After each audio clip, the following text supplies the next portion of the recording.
नमस्कार, मी Vishwajit. News अनकटच्या sports अपडेटमध्ये आपलं स्वागत. जाणून घेऊयात क्रीडा विश्वातील काही महत्त्वाच्या घडामोडी. इंडियन प्रीमियर लीग 2025चा 64वा सामना आज गुजरात टायटन्स आणि लखनौ सुपर जायंट्स यांच्यात खेळला जाईल. हा सामना अहमदाबादमधील नरेंद्र मोदी स्टेडियमवर संध्याकाळी 7:30 वाजता खेळला जाईल. दोनही संघ या हंगामात दुसऱ्यांदा एकमेकांसमोर येतील. या आधीच्या सामन्यात लखनौनं गुजरातचा 6 गडी राखून पराभव केला होता. मुंबई इंडियन्सनं IPLच्या 63व्या सामन्यात दिल्ली कॅपिटल्सवर 59 धावांनी विजय मिळवला. मुंबईनं दिल्लीला विजयासाठी 181 धावांचं आव्हान दिलं होतं. मात्र मुंबईच्या गोलंदाजांसमोर दिल्लीला 121 धावाच करता आल्या. मुंबईनं अशा प्रकारे या मोसमातील 8वा विजय मिळवत प्ले ऑफमध्ये धडक दिली. तर सूर्यकुमार यादव, नमन धीर, मिशेल सँटनर आणि जसप्रीत बुमराह हे चौघेही मुंबईच्या विजयाचे शिल्पकार ठरले. इंग्लंडचा वेगवान गोलंदाज जोफ्रा आर्चर वेस्ट इंडिज विरुद्धच्या एकदिवसीय मालिकेतून बाहेर पडलाय.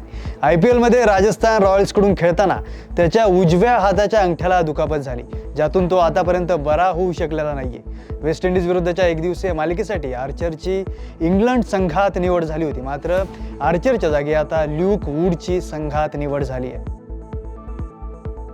21 मे रोजी वानखेडे स्टेडियमवर दिल्ली कॅपिटल्स आणि मुंबई इंडियन्स यांच्यात सामना खेळवण्यात आला. या सामन्यात दिल्लीचा गोलंदाज मुकेश कुमारला त्याच्या मॅच फीच्या 10% दंड ठोठावण्यात आलाय. IPLच्या आचारसंहितेचं उल्लंघन केल्याबद्दल त्याला एक डिमेरिट पॉइंट देखील मिळालाय. 2 वेळा ऑलिम्पिक पदक विजेती PV सिंधू मलेशिया मास्टर्स 2025 मधून बाहेर पडली. दरम्यान HS प्रणॉय आणि सतीश करुणाकरन यांनी प्रभावी विजय मिळवत पुरुष एकेरीच्या दुसऱ्या फेरीत प्रवेश केलाय. मलेशियातील क्वालालंपूर येथे खेळल्या जाणाऱ्या या स्पर्धेच्या पहिल्या फेरीत भारतीय शटलर प्रणॉयनं 5व्या मानांकित जपानच्या केंटा निशिमोटोचा 19-21, 21-17 आणि 21-16 असा पराभव केलाय. क्रीडा जगतात खळबळ उडून देणारी बातमी समोर आली आहे. श्रीलंकेचा माजी आंतरराष्ट्रीय क्रिकेटपटू रमित रामबुकवेला याला अटक करण्यात आली. रमित रामबुकवेला याला त्याच्या वडिलांशी संबंधित असणाऱ्या भ्रष्टाचाराच्या प्रकरणात भ्रष्टाचार विरोधी आयोगाकडून अटक करण्यात आली. कोलंबोच्या मुख्य दंडाधिकारी न्यायालयाकडून त्याला 3 जूनपर्यंत कोठडी सुनावण्यात आली. आंतरराष्ट्रीय क्रिकेटपटू दीप्ती शर्मा हिची क्रिकेटपटू आरुषी गोयलनं फसवणूक केली आहे. दीप्तीच्या तक्रारीवरून या प्रकरणात फसवणुकीचा गुन्हा दाखल करण्यात आलाय. तक्रारीनुसार आरुषी गोयलनं गुप्तपणे दीप्तीच्या फ्लॅटमध्ये प्रवेश करत दागिने, रोख रक्कम आणि परदेशी चलनाची चोरी केली आहे. ही संपूर्ण घटना CCTV मध्ये कैद झाली. तक्रारीवरून आता सदर पोलीस ठाण्यात या प्रकरणी गुन्हा दाखल करण्यात आलाय.